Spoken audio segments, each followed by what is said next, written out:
ನಮಸ್ತೆ ಸ್ನೇಹಿತರೆ, ಎಲ್ಲರಿಗೂ ಸುಮಾ ಯೂಟ್ಯೂಬ್ ಚಾನಲ್ಗೆ ಸ್ವಾಗತ. ಈ ದಿನ ನವರಾತ್ರಿ 4ನೇ ದಿನ.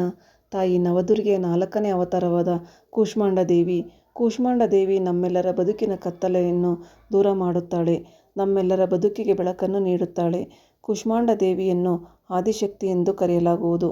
ಯಾಕೆಂದರೆ ಭೂಮಿಯ ಸೃಷ್ಟಿಕರ್ತೆಯೇ ಈಕೆ ಎನ್ನಲಾಗುತ್ತದೆ. ಹಾಗಾಗಿ ದುರ್ಗಾದೇವಿಯು ಕೂಷ್ಮಾಂಡ ದೇವಿಯ ರೂಪವು ವಿಶಿಷ್ಟವಾಗಿದ್ದು 8 ತೋಳುಗಳನ್ನು ಹೊಂದಿದ್ದಾಳೆ. ಈ ಕಾರಣಕ್ಕಾಗಿ ಅವಳಿಗೆ ಪೂಜೆ ಮಾಡುವುದು ವಿಶೇಷವಾಗಿದೆ. ಈ ದೇವಿಯ ಪೂಜೆಯಿಂದ ಉತ್ತಮ ಆರೋಗ್ಯ, ನೆಮ್ಮದಿ, ಸಂಪತ್ತು ಲಭಿಸುತ್ತದೆ. ಈ ದೇವಿಗೆ ಹಳದಿ ಬಣ್ಣ ಪ್ರಿಯವಾದದ್ದು. ಹಾಗಾಗಿ ನಾನು ಕೂಡ ಈ ದೇವಿಗೆ ಹಳದಿ ವಸ್ತ್ರದಿಂದ ಅಲಂಕಾರ ಮಾಡಿದ್ದೇನೆ.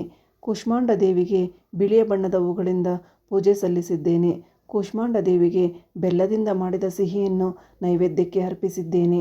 ಈ ದೇವಿಯನ್ನು ಪೂಜಿಸುವುದರಿಂದ ಆರೋಗ್ಯ, ಸೌಂದರ್ಯ, ದೀರ್ಘಾಯುಷ್ಯ ಲಭಿಸುತ್ತದೆ ಎಂದು ಪುರಾಣಗಳಲ್ಲಿ ಹೇಳಲಾಗಿದೆ. ನೋಡಿದ್ರಲ್ಲ ಸ್ನೇಹಿತರೆ, ನವರಾತ್ರಿಯ 4ನೇ ದಿನ ಕೂಷ್ಮಾಂಡ ದೇವಿಯನ್ನು ಹೇಗೆ ಸರಳವಾಗಿ ಪೂಜಿಸಿದ್ದೀನಿ ಅಂತ ನಿಮ್ಮೊಂದಿಗೆ ಹಂಚಿಕೊಂಡಿದ್ದೇನೆ.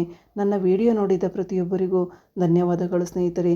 ಹೆಚ್ಚಿನ ವಿಡಿಯೋಗಾಗಿ ನನ್ನ ಚಾನಲನ್ನು ಲೈಕ್ ಮಾಡಿ, ಶೇರ್ ಮಾಡಿ, ಸಬ್ಸ್ಕ್ರೈಬ್ ಮಾಡಿ. Thank you.